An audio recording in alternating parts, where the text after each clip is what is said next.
Assalamualaikum warahmatullahi wabarakatuh. Saya Alvina Agustianingrum dengan NIM 9321067818 akan menyampaikan materi dengan judul Penyelenggaraan Jenazah mata kuliah MPAI 2 yang diampu oleh Bapak Ahmad Fahroni. Baik, dari judul penyelenggaraan jenazah, saya akan membahas 4 tema atau 4 subbab. Yang pertama yakni kewajiban umat Islam terhadap jenazah, yang kedua perawatan jenazah atau pengurusan jenazah, yang ketiga takziah atau melayat, dan yang keempat ziarah kubur. Hidup di dunia ini tidaklah selamanya. Akan datang masanya kita berpisah dengan dunia berikut isinya. Perpisahan itu terjadi saat kematian menjemput. Kematian adalah pintu dan setiap manusia akan memasuki pintu itu tanpa ada seorang pun yang dapat menghindar darinya. Oleh karena itu, mengingat mati harus sering dilakukan agar manusia menyadari bahwa dirinya tidaklah akan hidup kekal. Tentu saja di samping kita mengingat mati, kita juga harus mempersiapkan bekal untuk menghadapi hidup setelah mati, yakni segera bertaubat dan memperbanyak amal soleh. Kemudian kewajiban-kewajiban apa saja yang dilakukan umat Islam terhadap jenazah. Istilah jenazah berasal dari bahasa Arab yang berarti mayat. Apabila seorang muslim telah dinyatakan meninggal, ada beberapa hal yang harus diurus, yakni memandikan, mengkafani, menyolatkan, dan menguburkan. Hukum mengurus jenazah adalah fardu kifayah. Fardu kifayah artinya jika dalam suatu daerah terdapat orang yang meninggal dunia, maka orang Islam di daerah tersebut wajib mengurus jenazahnya. Apabila tidak seorang pun di daerah tersebut melaksanakannya, semua orang Islam di daerah tersebut berdosa. Subbab yang kedua yakni perawatan jenazah atau pengurusan jenazah. Yang pertama yakni memandikan jenazah. Apa saja syarat-syarat jenazah yang dimandikan, yakni beragama Islam, tubuh atau anggota badan masih ada. Yang ketiga, jenazah tersebut bukan mati syahid. Kemudian yang berhak memandikan jenazah, yang pertama yakni jenazah laki-laki yang memandikan laki-laki dan sebaliknya kecuali suami atau istri. Yang kedua, jika tidak ada suami atau istri atau mahram, maka jenazah ditayamumkan. Kemudian yang ketiga, jika ada beberapa orang yang berhak, maka diutamakan keluarga terdekat dengan jenazah. Kemudian bagaimana cara memandikan jenazah? Yang pertama, ambil kain penutup dan gantikan dengan kain basahan sehingga aurat utamanya tidak kelihatan. Kedua, mandikan jenazah pada tempat yang tertutup. Ketiga, bersihkan jenazah dari segala kotoran dengan menekan perutnya perlahan-lahan jika jenazah tidak hamil. Kemudian, tinggikan kepala jenazah. Yang selanjutnya, masukkan jari tangan yang telah dibalut dengan kain basah ke mulut jenazah. Gosok giginya dan bersihkan hidungnya. Kemudian wudukan seperti wudu untuk sholat. Selanjutnya, siramkan air ke tubuh yang sebelah kanan terlebih dahulu.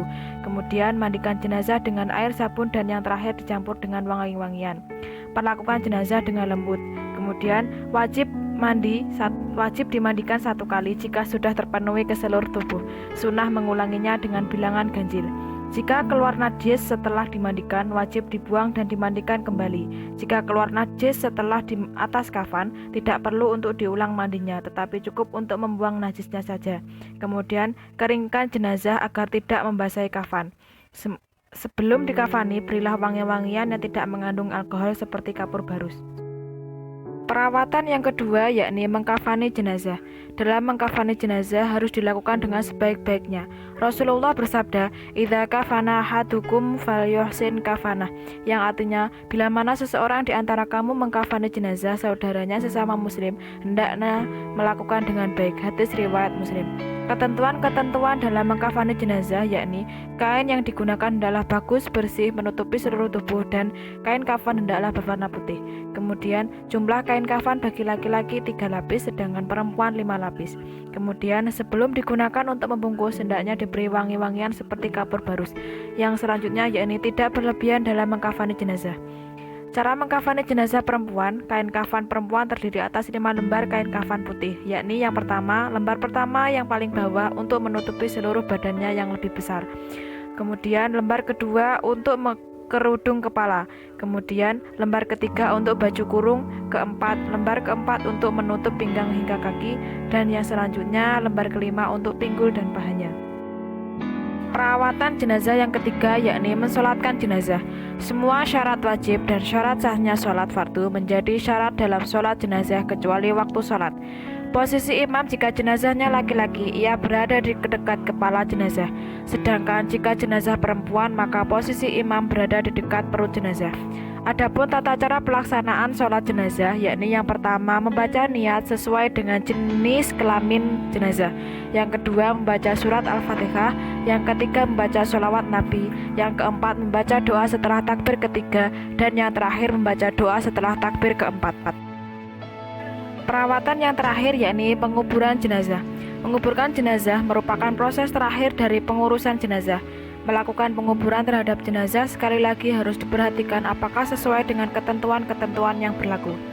Sebelum penguburan dilakukan, siapkan lubang kubur terlebih dahulu. Lubang kubur yang dipersiapkan untuk penguburan jenazah berukuran minimal 2 meter.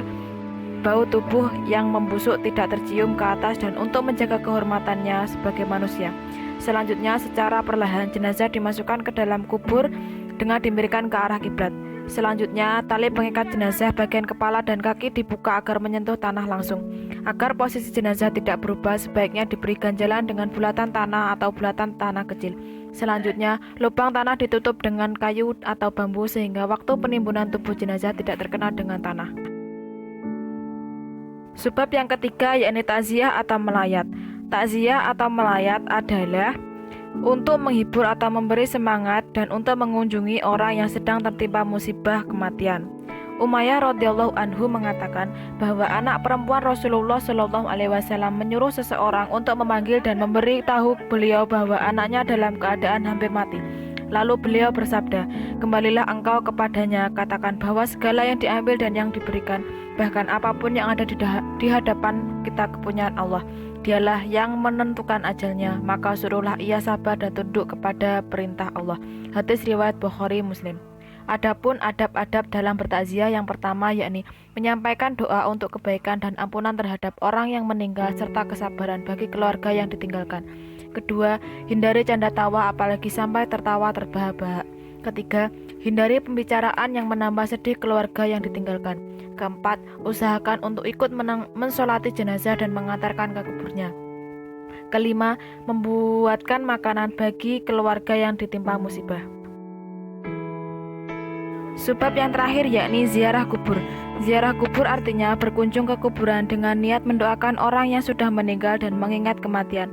Pada zaman awal Islam, Rasulullah Shallallahu alaihi wasallam melarang umat Islam untuk berziarah kubur karena dikhawatirkan akan melakukan sesuatu hal yang tidak baik.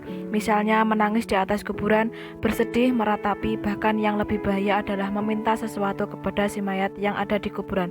Kemudian Rasulullah Shallallahu alaihi wasallam menganjurkan berziarah kubur dengan tujuan untuk mengingat kematian dan mendoakan si mayat. Hal ini sangat baik karena dengan mengingat mati kita akan selalu berhati-hati dan memperbanyak amal soleh. Kemudian apa saja hikmah-hikmah dari ziarah kubur? Yang pertama, mengingat kematian. Kedua, dapat menumbuhkan sifat zuhud. Yang ketiga, selalu ingin berbuat baik sebagai bekal kelak di akhirat nanti. Keempat, mendoakan si mayat agar Allah selalu mengampuni segala dosanya dan menerima amal baiknya dan mendapatkan ridhonya. Kemudian apa saja adab-adab dalam berziarah kubur? Yang pertama, niatkan dengan karena Allah Subhanahu wa taala, tunduk hati dan merasa diawasi oleh Allah Subhanahu wa taala. Yang kedua, tidak banyak bicara mengenai urusan dunia. Yang ketiga, ketika sampai di pintu kuburan ucapkan salam sebagaimana yang diajarkan Nabi. Yang keempat, berdoa untuk ampunan dan kesejahteraan jenazah di alam barzah dan di akhirat kelak. Kelima, usahakan untuk tidak melangkahi kuburan dan menduduki nisan. Sekian dari pemaparan saya, kurang lebihnya saya mohon maaf yang sebesar-besarnya. Wassalamualaikum warahmatullahi wabarakatuh.